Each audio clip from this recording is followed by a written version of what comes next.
Buenos días, buenos días. Vamos a esperar un poco más para que otras personas puedan ir ingresando.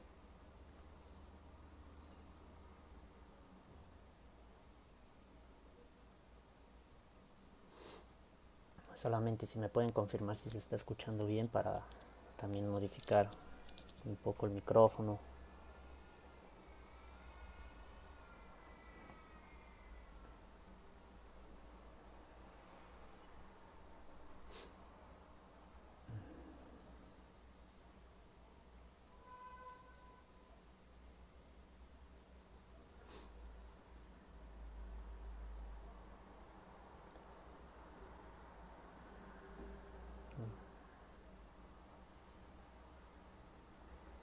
Vamos a guardar todavía un par de minutos. Por lo mientras, bueno, podemos mencionarles ahorita, bueno, ya dio término el curso de mediunidad que fue la semana pasada. También el curso básico de espiritismo que fueron los días jueves también ya dio término. Y ahorita, bueno, continuamos solamente con los videos de los viernes, que es respuestas sobre el espiritismo, preguntas sobre espiritismo, preguntas y respuestas. Y los días miércoles que bueno, se está hablando desde la manera espiritual, de la perspectiva espírita, los evangelios de Lucas y de Juan. ¿Ok? Entonces, próximamente, bueno, se va a tener un curso, vamos a estar informando más adelante y bueno, estén ahí pendientes para si quieren participar de esos cursos posteriores a los que ya se dieron en estos meses, ¿no? de pandemia.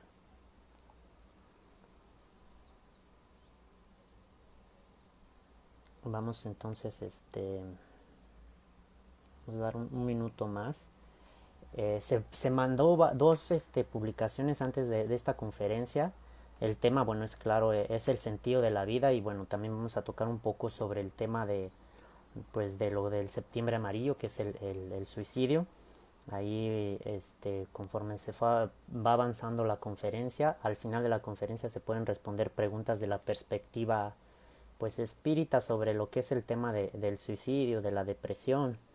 Entonces, si ustedes tienen alguna duda sobre ese punto, también aquí, bueno, al final vamos a dar un tiempo para intentar responder pues a esas cuestiones, ¿no? De qué es lo que sucede con el suicida y qué es lo que pasa en lo que sería el plano semimaterial o plano espiritual como normalmente lo conocemos. Y bueno, qué es lo que se puede hacer para ese tipo de casos, tanto personas que aún están en pues que están pensando en realizar el acto o que ya lo hicieron infelizmente, pues también para darle un poco más de esclarecimiento sobre qué es lo que pues realmente acontece y bueno, qué es lo que la doctrina espírita nos habla como pues como facto para hacer frente a ese acto, ¿no? Entonces vamos a dar por comienzo nuestra conferencia. Eh, Vamos a guardar solamente unos 30 segundos, un minuto de silencio. Queremos que nos coloquemos en vibración por todos los hermanos que pues decidieron realizar ese acto de suicidio. Vamos a vibrar todos nosotros en silencio en este instante por todos y cada uno de ellos y vamos a sintonizarnos en nuestras ondas de profunda paz, de amor, de fuerzas para todos aquellos que pues se encuentran en esa situación, así como aquellos encarnados que a veces sienten pues un impulso sobre esta cuestión. Vamos a pedir que puedan encontrar su camino y recomenzar nuevamente su caminar.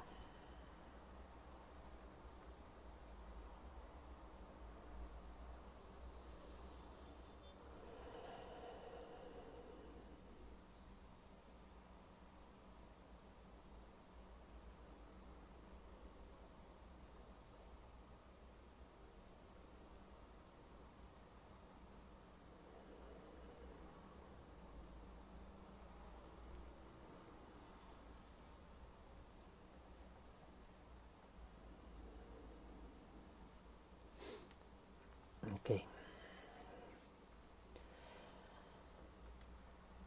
El 26 de marzo de 1905, dentro del seno de una familia judía, nace un joven en la ciudad de Viena, Austria, un joven con profundas aspiraciones sobre la vida, sobre sí, sobre lo que era la familia, la cultura y sobre la esencia de lo que significaba estar aquí.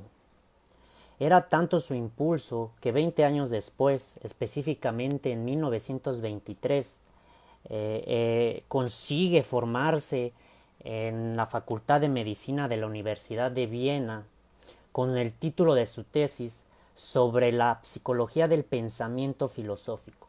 Viktor Emil Frankl comprendía que la esencia de sanar el cuerpo físico era igual de indispensable que aquello que era de carácter psicológico. Posteriormente, en 1930, consigue realizar su doctorado para posterior trabajar en hospitales y combatir el suicidio femenino. Durante 7 años estuvo Viktor Frankl intentando ayudar a esas pacientes a encontrar el sentido de la vida. Él sí entendía que la parte física generaba laceraciones en el comportamiento. Sin embargo, sabía que era construir este sentido de la vida para que ellas consiguieran sanar no solamente su mente, sino su cuerpo. Sin embargo, la vida tendría su propia prueba existencial, siendo que en los años 40 la Alemania nazi comienza a invadir países como Polonia, Austria, Bélgica, Holanda y casi toda la Europa occidental. La familia y la esposa de Viktor Emil Frankl son tomados como prisioneros y llevados al campo de concentración. En 1942 es llevado a Theresienstadt para posteriormente, 2 años después, ser llevado a los campos de concentración de Auschwitz, quedando ahí 3 años encerrado. En este momento en el que Víctor se confronta con su prueba existencial, él se da cuenta de que ya no es más Viktor Emil Frankl, sino que era el prisionero 119.104. En ese punto de sufrimiento y dolor por el cual él y sus colegas prisioneros pasaban, se encontró con un grande concepto: la apatía. La apatía era la falta de sensibilidad por el sufrimiento ajeno. La apatía por parte de las autoridades, de los soldados nazistas, que no se preocupaban por los prisioneros a tal punto de tratarlos peor que animales. La apatía entre los propios prisioneros por intentar sobrevivir, entre ellos olvidándose de las personas que estaban a su lado. La apatía por uno mismo querer seguir adelante por el hecho de que el sufrimiento era tan grande, las cargas tan pesadas, que la opción del suicidio fue como una de las mejores opciones que esos prisioneros veían. Algunos decidían ir para el hilo, como se decía, o sea, tocar los cables de alta tensión y morir electrocutados, en cuanto otros preferían ir para las cámaras de gas. ¿Por qué? Porque era tanto ese sufrimiento, y al ver que no había alguien que se preocupara por ellos, decidían darle ese término a la vida. Sin embargo, Viktor Emil Frankl, en un atardecer, él se dio cuenta que aún encerrado, que aún siéndole prohibida su libertad, él podría encontrar una opción, la opción de vivir, la libertad de adquirir el sentido de mi vida a pesar de las circunstancias. O como él decía, todo puede serle arrebatado a la mujer y al hombre, menos las últimas de las libertades, el elegir su actitud en una serie de circunstancias, de elegir su propio camino. A partir de esa revelación que Viktor Emil tenía y ya venía construyendo anteriormente, comienza a dar la libertad de hacer frente a las circunstancias. Él se dio cuenta que si bien podría ser prisionero, él tenía la libertad de cómo hacer frente a ser prisionero. Muchos años más tarde, Nelson Mandela diría lo mismo. Nosotros podemos ser prisioneros físicos, pero nunca mentales. Entonces, Víctor Emil Frank nos hace entender que el sentido de la vida no es algo que viene a priori, sino es algo que se construye con base en lo que uno va viviendo, experimentando. Y con base en las experiencias de Víctor Frank, queremos preguntar en este instante a cada uno de ustedes, ¿cuál es el sentido de su vida? ¿Qué es lo que cada uno de nosotros estamos haciendo aquí? Adquiramos ese pensamiento y aprofundicemos en lo que realmente queremos hacer de nuestra vida. Actualmente se tienen dos grandes posturas sobre el sentido de la vida. Una de las grandes posturas viene del pensamiento del filósofo polaco Zygmunt Bauman, que nos dice que la realidad es una realidad líquida. La sociedad actual nos ha mostrado lo efímero, aquello que se desvanece en nuestras manos. Es la cultura del tener. El tener se ha construido con base en las posturas materialistas, con base en las culturas consumistas y en los sistemas económicos, a tal punto que ha creado un sistema egocentrista. El individuo se ve como el centro del universo. Cree que todas las cosas a su alrededor tienen que ir en consonancia con sus deseos y aspiraciones, en tal punto de que no se da cuenta de que hay otras personas que, al igual que él, están viviendo experiencias positivas y negativas. Otro punto de esta cultura líquida del tener es la sexualidad exacerbada. En la búsqueda del placer y los mecanismos de fuga del dolor, muchos de nosotros hemos buscado por medio de los mecanismos del placer, de la sexualidad. Y esa realidad líquida se ve reflejada en nuestros comportamientos para con los demás, nuestros amigos, nuestras amigas, nuestras relaciones amorosas tienden a ser líquidas, se esparcen. Una vez que se está con esa persona, ya no se desea más a la persona, ya no se quiere poseerla o tenerla. Y eso encadena en nuevas formas de buscar otras realidades líquidas. Otro punto importante en su manera económica, en su manera de consumir, es el consumismo exacerbado. El consumismo exacerbado lleva a adquirir cosas creyendo que van a ser la felicidad tan anhelada. Yo quiero esto para ser feliz. Y una vez que se obtiene, la felicidad no se encuentra en el objeto. Entonces se adquiere otro objeto y sucesivamente hasta no encontrarse con un objeto que pueda satisfacer sus necesidades. Consumismo líquido. Otro punto importante sobre esta sociedad líquida o la del tener es la cultura de fingir. La cultura del fingir ha creado grandes trastornos en los individuos y en la sociedad.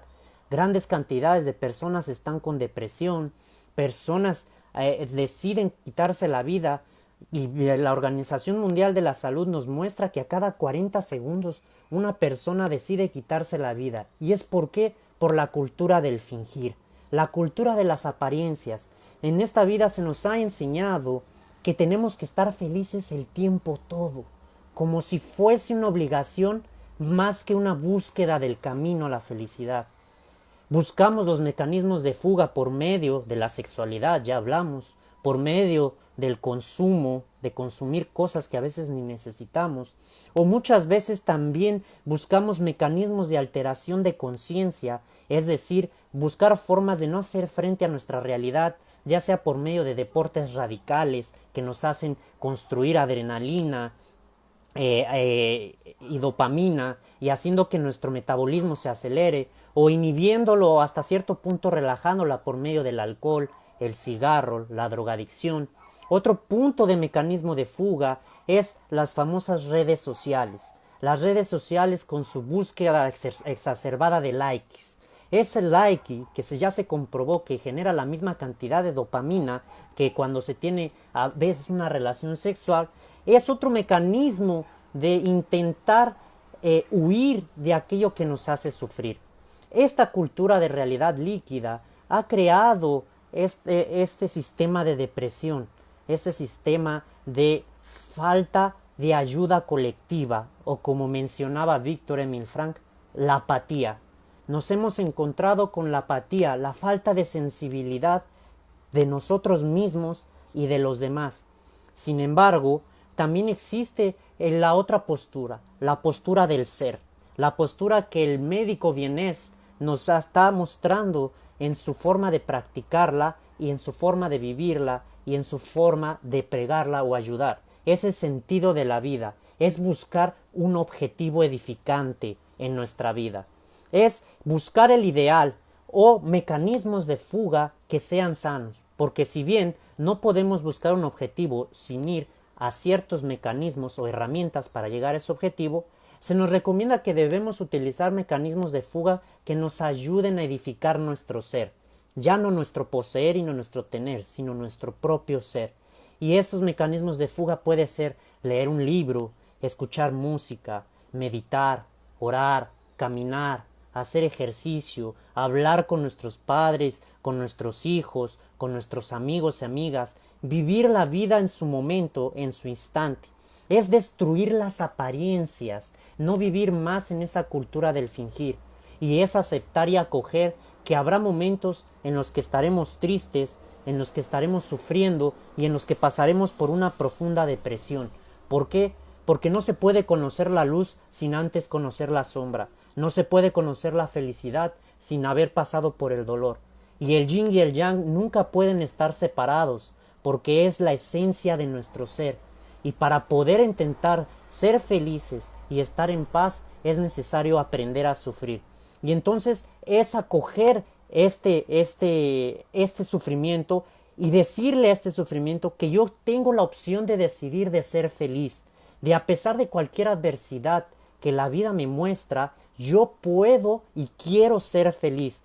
No es aceptar con heroísmo, como decía el filósofo alemán Jean-Paul Sartre, la vida, sino ser agente modificador de aquello que nos hace sufrir. Tomar el toro por los cuernos y decir, a pesar de que la vida y la realidad se me muestra adversa y difícil, yo decido que quiero ser feliz y haré frente con amor, con entendimiento, con consuelo, mis propios sufrimientos y los sufrimientos de los demás. Porque es importante que entendamos que somos animales sociales, como decía Aristóteles, y como animales sociales nos confrontaremos con otras personas que al igual que nosotros se encuentran en esta caminada evolutiva. Es tener una visión trascendental de mí, de lo que estoy queriendo hacer, de adquirir mi propio sentido de la vida y construirme interiormente, hacer mi reforma íntima. Y una vez que tenemos estas dos grandes posturas sobre el tener y el ser, la realidad líquida o la realidad trascendental, debemos de preguntarnos, ¿cómo puedo comenzar mi propia evolución, mi propio sentido de la vida? Los puntos que uno puede ir definiendo para hacer frente a este grande cuestionamiento que se nos aparecerá en varias partes de nuestra vida es primeramente ver la realidad como ella es. Ver la realidad como ella es entender que ella no se va a adaptar a lo que nosotros queremos, sino que nosotros tendremos que hacer frente a lo que ésta se presenta. Es saber que esta realidad tiene su razón de ser. Por algo estamos sufriendo lo que estamos sufriendo. Hay un objetivo dentro de este sufrimiento, pero no es de manera punitiva, no es de manera a dilacerarnos, sino de enseñarnos que debemos de ver esa realidad y aceptarla, pero no es aceptarla sino modificarla en la medida de nuestras posibilidades. Otro punto importante sobre cómo ir adquiriendo ese sentido de la vida es comenzar desde donde estamos. No se puede estar yendo hacia el pasado una y otra vez, colocando pretextos de que yo estoy sufriendo porque no tuve padres amorosos, porque no tuve una capacidad económica para salir adelante, porque siempre estuve solo, porque nadie me dirigió. Ese no es el tiempo que se puede modificar. Si bien el pasado nos colocó adversidades que se acumularon y que ahora nosotros estamos sufriendo, nosotros podemos decir a partir de aquí y ahora que eso quiere cambiar. Eso tiene que cambiar. Y por tanto, nosotros decidimos en este mundo presente, en el eterno presente, como decía Nietzsche, modificar nuestra realidad. Dejemos de justificar nuestros comportamientos y nuestros sufrimientos por cuestiones ajenas.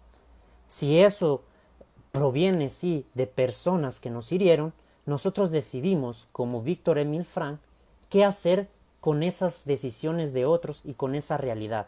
Yo decido a partir de aquí y ahora que ya no va a ser más esa carga de mi pasado quien va a dominar los sufrimientos de mi presente. Asimismo, si bien es muy importante tener previdencia sobre el futuro, no debemos de cargar todas nuestras aspiraciones a algo que todavía no viene.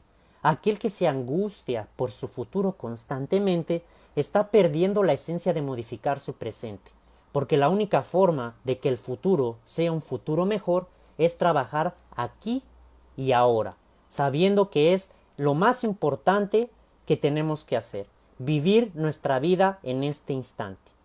Otro punto importante es entender que no somos enfermos, pero estamos enfermos.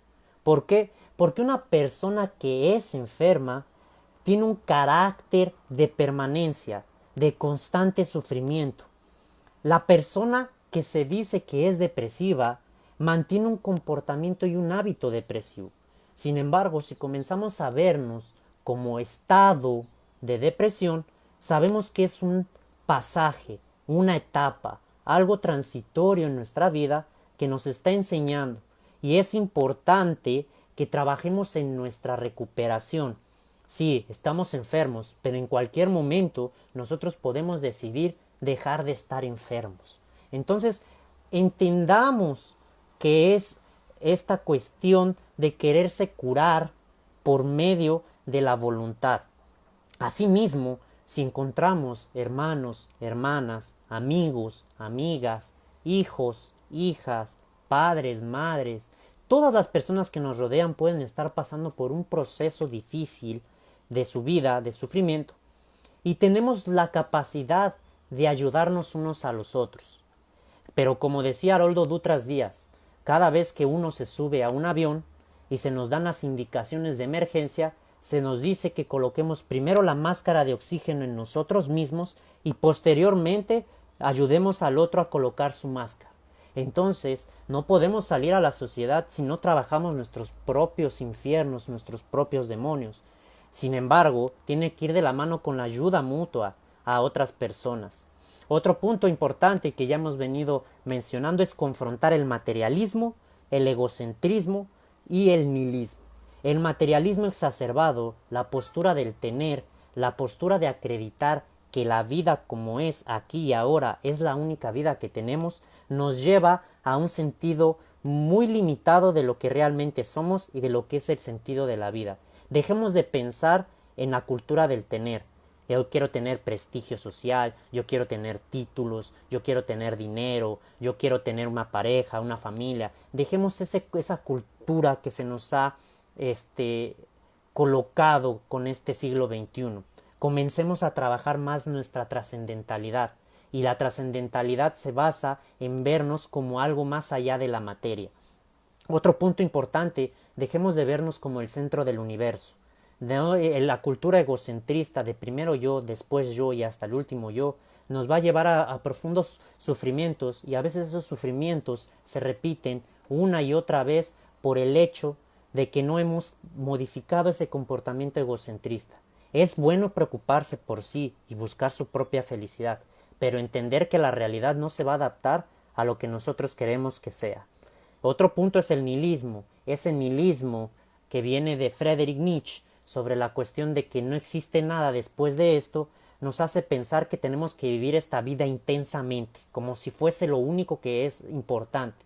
Ese nihilismo nos hace comprender que no tenemos algo más que vivir en esta vida, y aunado al materialismo nos hace perder la esencia de nuestro ser. Entonces debemos de entender que somos seres trascendentales. ¿Por qué vivir de manera transitoria si ya está comprobado científicamente que somos inmortales? ¿Por qué seguir pensando que existe una sola vida si existen grandes científicos, espíritas y no espíritas, que han comprobado la reencarnación y la transmigración de las almas por más de 2 siglos? Entonces debemos de comenzar a dejar ese nihilismo y ese materialismo exacerbado y comencemos a ver nuestra vida en una perspectiva trascendental, en una perspectiva que nos muestra que tenemos etapas evolutivas y que precisamos ir creciendo poco a poco. Como decía Cristo, ¿realmente queremos ser curados? ¿Por qué Cristo preguntaba eso cada vez que un enfermo mental o físico llegaba? Porque no es solamente la esencia de que seamos curados, sino la voluntad de que nosotros queramos ser curados. Si nosotros realmente queremos modificar nuestros estados de tristeza, de depresión, de apatía, tenemos que comenzar por esa voluntad de cambiar nuestros comportamientos y nuestras actitudes. Y es tener la sabiduría, como aquellos enfermos hace 2000 años que llegaban ante el Cristo y decían, sí, quiero ser curado. Todos tenemos la oportunidad de pedir ayuda y es de sabios siempre pedir ayuda. Y si no encontramos una persona física que esté ahí con nosotros, un amigo, una amiga, un padre, una madre, un hermano, una hermana que nos pueda ayudar en ese sentimiento, sabemos que si existe algo después de la muerte, pues podemos pedir a aquello que nos creó, al Maestro Jesús, a Buda, a Brahma, a nuestros ángeles guardianes, a quien ustedes crean. Pero pedir ayuda es esencia porque estamos diciendo quiero cambiar, quiero mudar. Entonces no estamos solos en esta vida. Todos, absolutamente todos, tendremos una mano que nos ayude a salir adelante. Es cuestión de que nosotros busquemos la forma de salir adelante. Pidamos ayuda. Es de sabios pedir ayuda. Entonces, esto nos lleva a la cultura de la reencarnación. Nos hace ver que la reencarnación es un medio consolador. Científicos, pudiendo destacar a Helen Wambach, a los psiquiatras Ian Stevenson y Jim Tucker, han investigado más de 3000 casos de comprobaciones de la reencarnación. Podemos colocar un ejemplo, el caso de John McConnell. John McConnell, dicho caso que se encuentra descrito en el libro de Tucker, Vida antes de la vida, era un policía pensionado de Nueva York. Delante de una tienda de electrónicos en el año de 1992, al observar 2 hombres robando el establecimiento, sacó su revólver y comenzó a disparar. Uno de los asaltantes que se encontraba detrás del balcón comenzó también a disparar. John intentó responder al fuego, no obstante, después de que 6 balas impactaran en su espalda, dilacerando el pulmón izquierdo y el corazón, murió camino al hospital. John tenía un grande afecto por su familia, especialmente por su hija Doreen. Siempre le decía, no importa lo que pase, yo siempre te cuidaré. 5 años después de la muerte de John, Doreen dio a luz un hijo, William. William comenzó a sufrir desmayos casi después de nacer. Los médicos le diagnosticaron atresia de la válvula pulmonar, de modo que la sangre no conseguía atravesar rumbo a los pulmones. Adicionalmente, una de las cámaras del corazón no se formó perfectamente, en consecuencia de dicha válvula. El niño pasó por varias cirugías. Sin embargo, a pesar de tener que tomar remedios para toda la vida, su salud fue estable. William presentaba problemas de nacimiento muy parecidos con las heridas sufridas por el abuelo. Asimismo, como comenta Tucker, cuando aprendió a hablar, comenzó a contar hechos de la vida de su abuelo. Un día, a los 3 años de edad, la madre de William estaba en casa intentando trabajar en su estudio cuando William comenzó a hacer travesuras. Su madre le dijo, siéntate o te daré unas palmadas. A lo que William respondió, mamá, cuando tú eras niña, yo, tu padre, nunca te pegué. A pesar de que esos acontecimientos incomodaban a Doreen, cuando William comenzó a hablar más sobre la vida de su abuelo, ella comenzó a sentirse reconfortada por la idea de que su padre había regresado. William declaró que él era el abuelo en numerosas ocasiones y habló sobre su muerte. William se parece mucho a Doreen, al padre de Doreen en varios aspectos. Le gustan los libros como su abuelo. Cuando visitan a la abuela de William, pasa horas buscando en la biblioteca de John, reproduciendo sus comportamientos en el pasado. William, al igual que su abuelo, es organizado y conversador. Sin embargo, su parte especial para reconocer que él era su abuelo era cuando él le dice a su madre: «No te preocupes, mamá, yo siempre te cuidaré». Entonces, hermanos, adicionando a más de 4000 casos comprobados, nos muestra que nuestra vida no acaba en esta vida, que podemos venir una y otra vez a este mundo para aprender, para crecer, para evolucionar y para resarcir nuestros propios daños, daños que nosotros hemos criado en vidas anteriores. Pero a uno se pregunta, entonces, si uno reencarna una y otra vez, ¿por qué no puedo acordarme de mis vidas anteriores? En el libro de los espíritus, Kardec nos indica en la pregunta 218, por medio del espíritu de la verdad, que si bien no nos recordamos de todas nuestras experiencias a detalle, tenemos lo que se denomina ideas innatas. Nuestros comportamientos, nuestras virtudes, nuestras emociones, nuestras formas de ser, así como nuestras imperfecciones y nuestros vicios, son derivados de comportamientos anteriores. O sea, es como decía Platón, no somos una tabla rasa, sino que ya tenemos ciertos comportamientos derivados de nuestras vidas anteriores, y esas ideas innatas nos dan el sentido de progreso y evolución.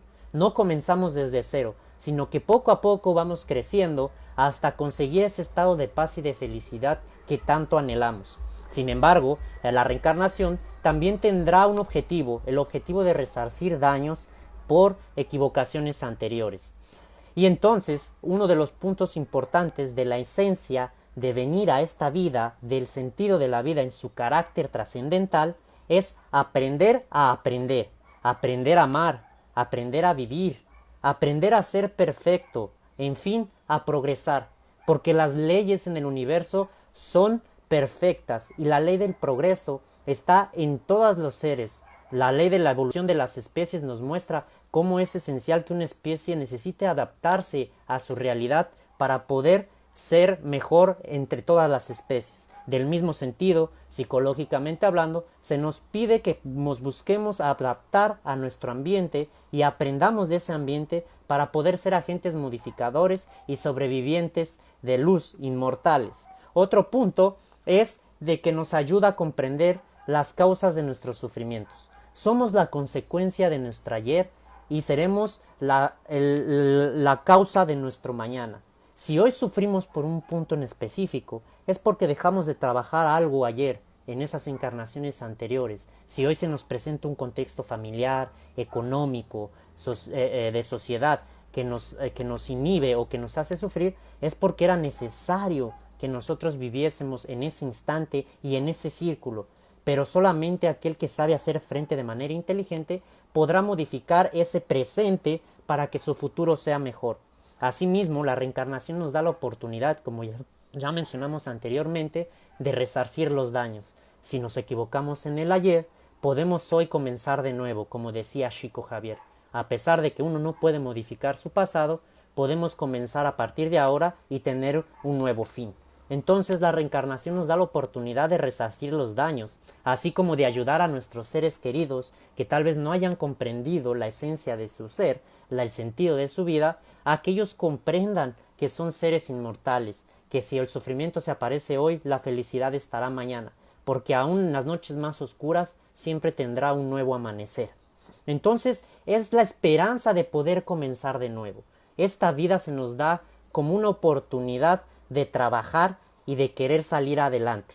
O como decía el filósofo francés Allan Kardec, nacer, crecer, vivir, morir y renacer todavía, progresar siempre. Tal es la ley. Esa es nuestra ley, hermanos. Es vivir, experimentar, nacer de nuevo, morir, pero siempre crecer. Aprendamos a hacer frente de esta realidad que a veces se muestra difícil, pero nunca va a ser siempre difícil, pidamos ayuda y busquemos ayuda cuando sea necesario y ayudemos a otros que estén pasando por el mismo camino que tal vez nosotros recorrimos anteriormente. Espero que esta pequeña conferencia les haya ayudado a comprender esa esencia de vivir, ese sentido de la vida y entender que no solamente somos un cuerpo, un solo material, sino que somos seres trascendentales en busca de nuestra inmortalidad y nuestra perfección. Vamos a resolver algunas dudas, pueden ir colocando sus dudas, sin embargo aquí ya tenemos algunas que se nos han mencionado. Primeramente, ¿qué es lo que pasa con el suicida? Si estamos hablando de que existe la oportunidad de transmigrar nuestra alma, el suicida siempre tendrá la oportunidad de venir nuevamente. Eso es la ley, esa es la ley del progreso.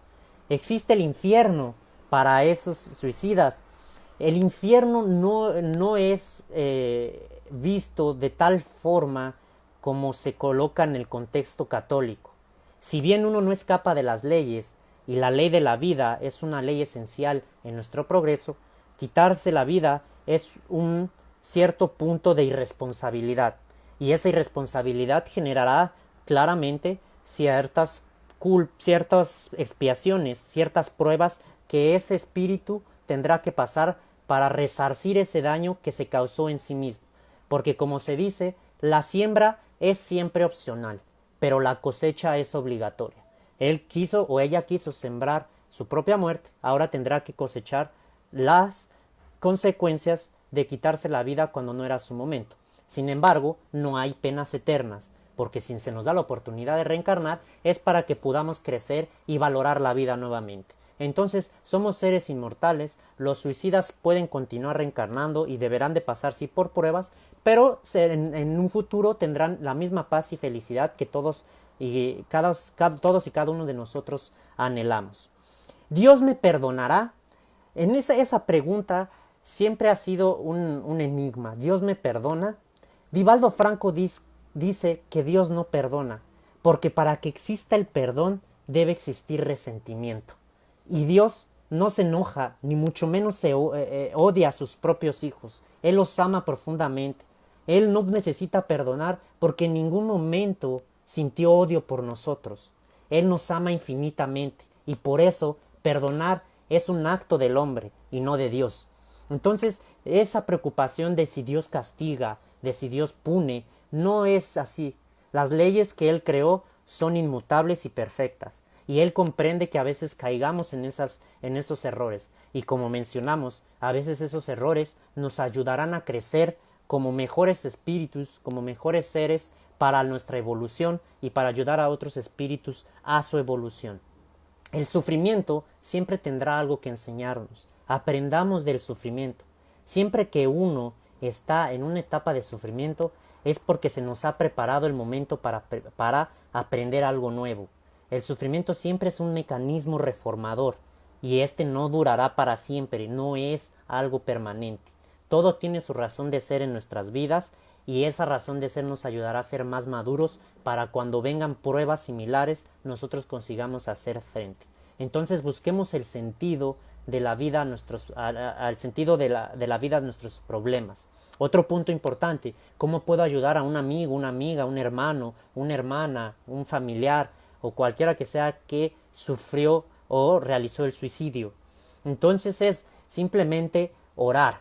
En este instante lo que podemos hacer es generar vibraciones fuertes para ellos, vibraciones de reconfort, de ayuda, de asistencia, porque cuando uno sufre en consonancia del acto que ese hermano o hermana realizó, pues en vez de ayudarlo, cargamos más esa energía hacia él. Es claro que uno va a sentir ese dolor de la pérdida de ese ser querido. Sin embargo, debemos de comprender que tenemos que ayudarlo a que él consiga hacer frente a ese acto que él realizó. En el libro Memorias de un suicida, se nos platica cómo el espíritu Carlos Botelho, que decidió quitarse la vida, él explica cómo es que recibe esas oraciones o esos impulsos o esas vibraciones de aquellos seres que oraron por él durante ese exilio que él tuvo por el acto que él realizó, y cómo él va pasando por un proceso de reforma íntima en ese plano semimaterial para posteriormente venir a reencarnar. esos espíritus son muy acogidos por una cantidad enorme de espíritus que se apiadan de ese acto. Entonces ellos siempre serán amparados y nosotros podremos ayudarlos con esas vibraciones. Sin embargo, nuestra responsabilidad ahora se encuentra con aquellos hermanos y hermanas que están en estados de depresión, en estados de tristeza, en estados de pensamiento monoideático sobre el suicidio. Nosotros como sociedad tenemos esa responsabilidad de llevar ese esclarecimiento y ese consuelo.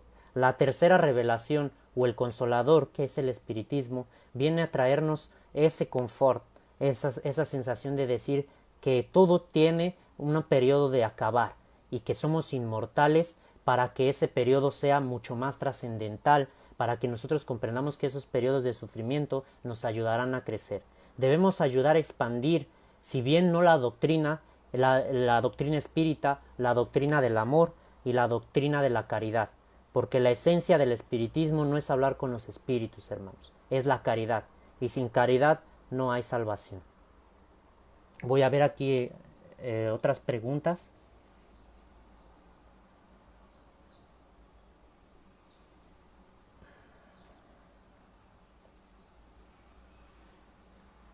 Permítanme, tengo que bajar todo.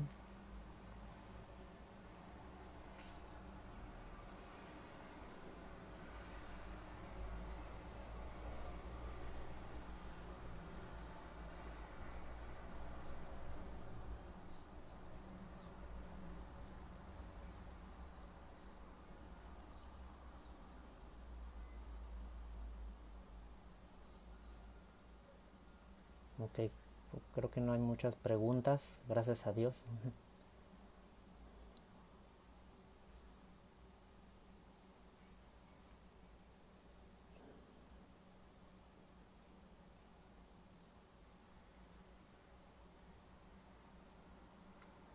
Ok.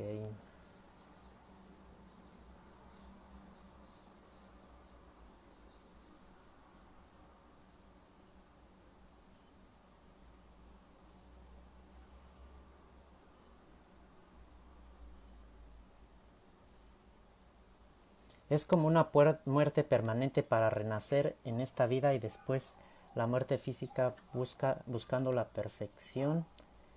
Es un sentido duplo. O sea, la muerte tiene una esencia de mostrarnos que no debemos de apegarnos tanto a la esencia material. Esa muerte es un proceso que nos ayuda a comprender que, que tendremos que sufrir en cierto punto para nuevamente salir a esa luz que tanto estamos buscando. Muchos de los espíritus en obras espíritas y mismo espíritus que hemos tenido oportunidad de convivir, se nos dice que es mucho más difícil regresar a este mundo que salir de él. Entonces muchas veces ese miedo a la muerte se tiene por el hecho de que no se ha comprendido de que somos seres trascendentales, somos seres inmortales. Ahora también obviamente que pues la falta de comprensión de que esa muerte es la cesación de de la vitalidad de nuestro órgano, de nuestro cuerpo físico, hace que creamos que nuestros sufrimientos se van a ir con la cesación de este, cuando no es así. Entonces es una cuestión dupla. La muerte genera ese crecimiento y esa adaptación y esa conexión entre los planos muy importante para nuestra evolución.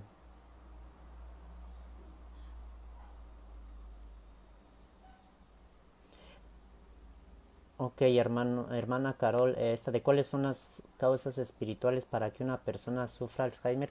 Cada caso es un caso, hermano.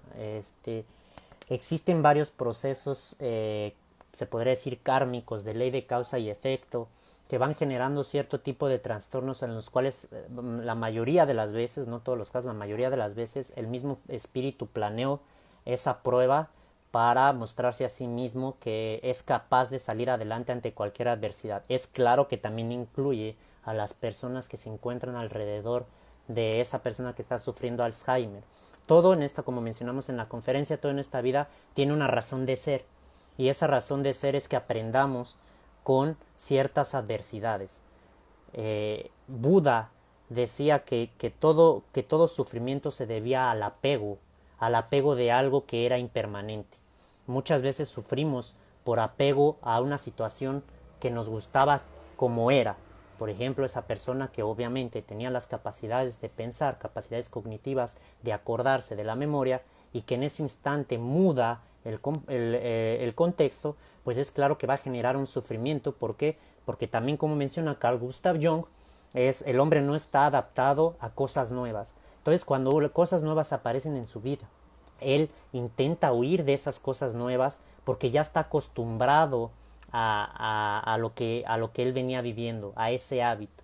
Entonces, todas esas pruebas, sea Alzheimer, sea diabetes, sea cualquier tipo de enfermedad que pueda ser considerada como hereditaria o que surja con el pasar de los años, es una pequeña prueba que nos está mostrando que es necesario crecer y aprender. Las cuestiones de sufrimiento, sean esas físicas o emocionales, que en esta conferencia se basaron más en la cuestión de cuestiones psicológicas, emocionales, de sufrimientos, de tristezas, por cuestiones de, obviamente, la falta del sentido de la vida y por lo que la realidad muestra, son pequeñas pruebas que nos ayudan a pensar de una manera diferente. Cuando uno se encuentra bien y en un estado de, se podría decir, transitorio de paz o de felicidad, no queremos modificar nada. Nos conformamos con la realidad como ella es, y por lo tanto perdemos nuestra esencia de querer evolucionar y ser mejores. Sin embargo, cuando viene el sufrimiento o el sufrimiento y el dolor es un mecanismo de activación que nos ayuda a abrir los ojos y decir, no todo lo que estamos viviendo está bien, y no es porque la realidad esté equivocada, sino porque hay algo en tu comportamiento que no te ha hecho modificar esa realidad y obviamente hacer frente de una manera más objetiva. Entonces, el sufrimiento es como decía Kardec, el dolor es el aguijón del progreso, nos ayuda a progresar. Entonces, cuando uno comienza a ver el sufrimiento desde esa cara, en vez de rechazarlo y buscar mecanismos de fuga, lo acogemos y decimos, ok, estoy sufriendo por esto. Sin embargo, yo decido que sea diferente. Ese sentido de la vida que Víctor Emil Frank mencionaba en la logoterapia. Como padre de la logoterapia, él comenzó aún después de los campos de concentración y de que su esposa y sus padres murieran en los campos de concentración, él decidió seguir creando esa logoterapia y ayudando a otras personas a adquirir el sentido de su vida.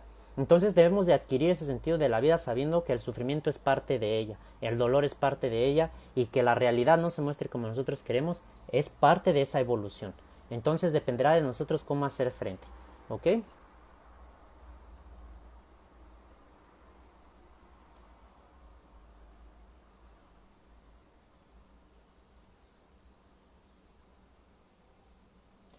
¿Qué podemos hacer en vida para que podamos acceder a la luz una vez muertos?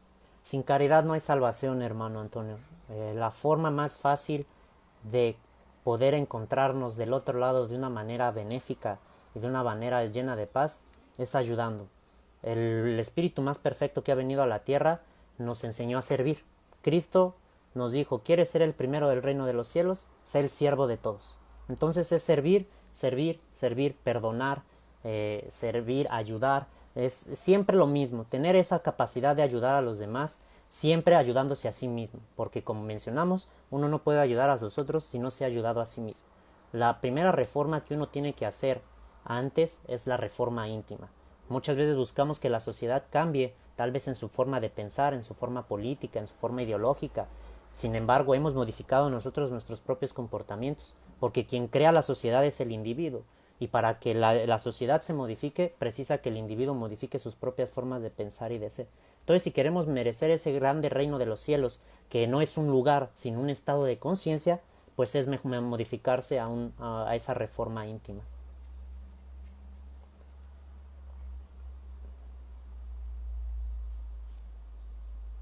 Ah, qué bonito que tocó aquí sobre la pandemia. La pandemia es un mecanismo de transición, eh, es un mecanismo de transición para la sociedad. El coronavirus no es un virus que tenga que ser mal visto. Es algo que nos viene a mostrar cómo es de decadente nuestra sociedad y cómo es necesario la modificación de esa sociedad líquida, como decía Zygmunt Bauman. Entonces el coronavirus fue una planeación que se tuvo desde el siglo pasado para la modificación de los contextos. Así como la Primera Grande Guerra y la Segunda Grande Guerra modificaron mucho el contexto en todo el mundo, sin embargo principalmente en Occidente, el coronavirus tuvo un carácter mundial. Se modificaron nuevamente los contextos, las formas de consumo, las formas de ver la vida y sobre todo hizo que el ser volviera al seno de lo más importante, la familia. ¿Por qué? Porque cualquier sociedad comienza por medio de la familia. Y una vez que uno se encuentra encerrado o aislado consigo mismo y con la familia, ahí uno se encuentra con cosas que uno dejó de trabajar por estar en esos mecanismos de fuga del consumismo, de viajar, de vivir, de ese vivir exacerbadamente, y que ahora el coronavirus muestra cómo es que se dejó de trabajar. No es que la sociedad estuviese evolucionando moralmente, porque ha crecido intelectualmente, sin embargo moralmente se ha perdido mucho la esencia moral, y la esencia moral se basa en que en el contexto de la familia. ¿Por qué? Porque a veces no se tiene una comunicación entre los padres y los hijos, se tiene mucho esa capacidad de enjuiciar o de juzgar los comportamientos de los otros sin sentarse a ver que uno tiene que también comenzar a modificar sus propios comportamientos. Y este virus, que si bien es bendecido para aquellos hermanos que tuvieron la oportunidad de desencarnar, porque lo más fácil, o por decirlo así, era poder desencarnar por ese medio de expiación que era el virus. Sin embargo, lo más difícil es para nosotros, que se nos da la oportunidad de hacer frente al virus, a la realidad de que esto está modificando con base en esa transición que era necesaria. Entonces, si se dan cuenta, todo esto tiene su razón de ser. Tenemos que ver todos los mecanismos difíciles de la realidad como una forma de modificarnos a nosotros mismos y modificarnos como sociedad.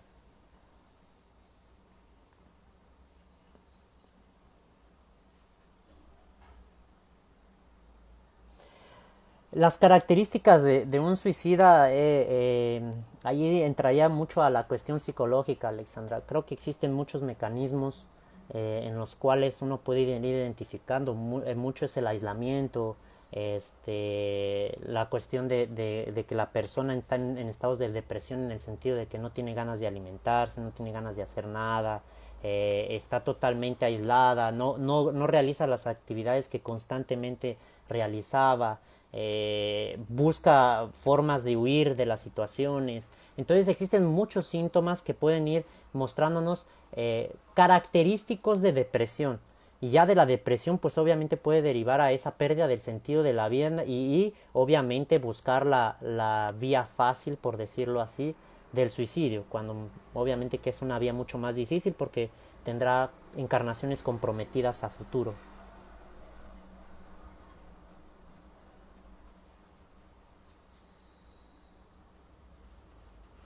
Vivir con depresión o tristeza es también una manera de buscar la muerte, no necesariamente. El problema es la adquisición de conciencia. La cuestión es que hay personas depresivas que muchas veces no entienden el porqué. Y tal vez ellos no todos los depresivos buscan la muerte, sin embargo a veces no encuentran el sentido de la vida. La falta de sentido de la vida no solamente deriva en el suicidio, sino que deriva en cuestiones de que uno no se encuentra aún estando en sociedad, o sea, aún participando en ciertas actividades, realizando estudios, en el trabajo no encuentra un sentido de la vida y pues ese sentido de la vida se va intentando sustituir con esos mecanismos de fuga. Entonces la depresión no solamente es un derivado del suicidio, la depresión puede derivar a otros grandes trastornos que obviamente precisan ser tratados y esa precisión de tratamiento se basa obviamente en buscar ese sentido de la vida. En los tratamientos psicológicos es claro de que se busca que el paciente pues busque formas de hacer frente a aquello que él siente que es la causa de su sufrimiento. Entonces esa causa del sufrimiento, una vez que encuentra la causa, ahora cómo es que se va a trabajar. O sea, es buscar una objetivación de aquello que nos hace sufrir y una vez que lo objetivamos, trabajar para modificarlo y obviamente buscar un estado de equilibrio y de paz. Sin embargo, esos periodos, es importante que como se mencionó, entendamos que no existe una felicidad permanente. El estado de paz actualmente nosotros estamos en un estado evolutivo que se nos asemeja más a los animales que a los mismos santos o cristos. Entonces, nuestro estado de paz y de felicidad aún tendrá una tendencia a ir bajando, descendiendo, más dependerá de nosotros qué tan bajo uno puede llegar y qué tan alto uno puede llegar. O sea, lo más importante es mantener esa tendencia para el crecimiento, y todo eso se dará con base obviamente en la adquisición de conciencia, en acoger los sentimientos, sean estos cuales sean, en saber que cuando uno está sufriendo lo mejor es aceptar el sufrimiento. Si necesitamos llorar, pues lloramos. Si necesitamos pedir ayuda, la pedimos, y después de eso decir tengo la voluntad de modificar y modifico. Entonces debemos entender que la depresión no solamente deriva en suicidio, sino que existen personas que pueden estar en estados de depresión constante y no han pensado ni un momento en quitarse la vida. Entonces es importante también entender esto.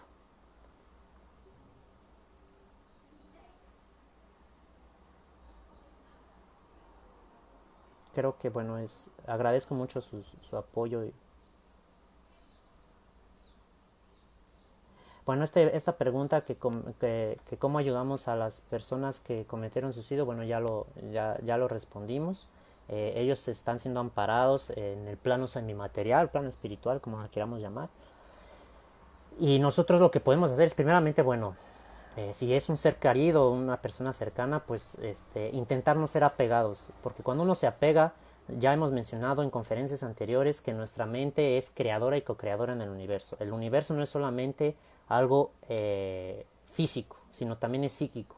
Y lo que nosotros pensamos se emana y se construye y se co-construye con ese universo que ya existe. Entonces, cuando nosotros pensamos de una manera muy apegada o sufrimos de más esa consecuencia del acto de esa persona, pues a veces en vez de ayudarlo a que salga más rápido de la comprensión monideática de su suicidio, pues lo incentivamos a que se quede más tiempo en ese estado.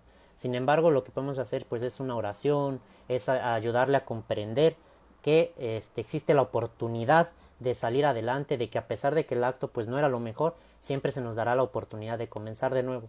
Entonces esa es la ayuda. Obviamente que los tratamientos en las casas espíritas, tratamientos espirituales de atendimiento fraterno también es otra opción. Sin embargo, bueno, de carácter individual, nosotros podemos hacer esa oración, estar constantemente orando por la persona, sabiendo que va a tener un mejor futuro, y obviamente haciendo evangelios en casa.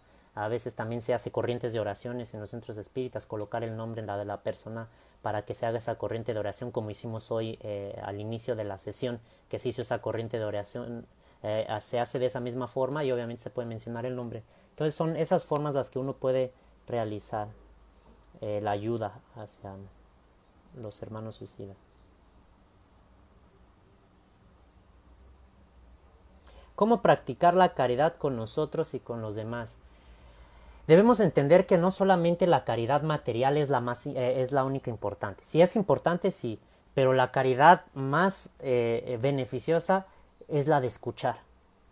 En este mundo que hemos mencionado, en esta sociedad que nosotros mismos creamos como sociedad líquida, eh, no se escucha, no nos aprendemos a escuchar. O sea, todos queremos hablar, pero no aprendemos a escuchar. Muchas veces ese pequeño acto de escuchar a las personas, lo que están pasando, están sintiendo, ayuda mucho a que la persona se sienta acogida. Pasar tiempos de calidad y no en cantidad. Decir, ok, vamos a convivir como familia, vamos a dejar a un lado todas las cuestiones que nos dejan y vamos a convivir así, fuera de las cuestiones de las redes sociales, por ejemplo. Vamos a hacer una caminada, pero que sea una caminada con significado. Entonces, es buscar pequeñas cosas, porque uno no puede comenzar por la sociedad si no comenzó por su casa. El buen juez por su casa empieza. Entonces, nuestra forma de caridad es ir comprendiendo que si nuestros padres, nuestros hijos, nuestros hermanos, quien sea con la persona que convivimos, tienen defectos. Todos tenemos defectos, todos. Aquí nadie es perfecto. Si es por eso que nosotros estamos viniendo a este plano material, porque somos imperfectos y necesitamos perfeccionar. Una vez que comprendemos eso, entendemos que si esa persona es imperfecta, lo mejor es ayudarla de manera amorosa, no de manera juiciosa, a que consiga salir adelante con esos defectos. Entonces esa es la primera grande caridad, comprender que somos seres en evolución y al igual que lo hacemos para las demás personas, hacerlos con nosotros mismos. Muchas veces vamos a errar, muchas, y nos vamos a equivocar un sinnúmero de veces. Lo importante es saber qué se va a hacer con esos errores, porque si uno cae constantemente en un error y aún con conciencia decide caer en ese error, no se está trabajando la reforma íntima. Sin embargo, no se trata de culpabilizarse, sino de responsabilizarse, porque aquel que se culpa de los actos que tuvo en su pasado se va castigando y la punición no tiene ninguna forma de construcción. Si ya mencionamos que Dios ni siquiera perdona porque ni se resiente de nosotros, pues nosotros también no tenemos que resentirnos de nuestros actos anteriores. Sin embargo, tenemos que responsabilizarnos a modificarlos en la medida de nuestras posibilidades. Entonces esa es una de las mejores caridades. No se necesita de dinero, no se necesita a veces de mucho tiempo. Es una caridad que comienza poco a poco y en cuanto más una persona decide ayudar, más se da cuenta que ayudar le hace tanto bien que decide aumentar la cantidad de ayuda que uno quiere dar. Entonces empecemos a ayudar poco a poco. Ayudemos con el perdón hacia nuestros seres queridos, a cualquier persona que nos haya herido, a cualquier situación que haya sido parte de nuestro sufrimiento. Digamos, esta situación no tenía que acontecer, pero yo me libero de que la situación dirija mi presente. Y esa es una forma de caridad para con uno mismo. Amarse a sí mismo como al prójimo, como a nuestro propio Padre. Eso era la regla áurea del cristianismo y sigue siendo la regla áurea del cristianismo y del espiritismo.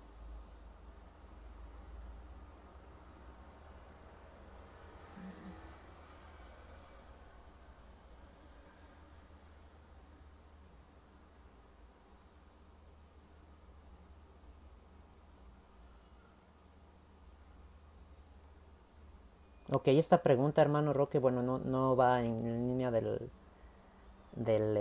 la conferencia, entonces la vamos a dejar para próximas conferencias. Creo que bueno, son todos las preguntas que se tenían. Espero haya sido esclarecedor para ustedes. Les deseamos mucha luz y mucha paz.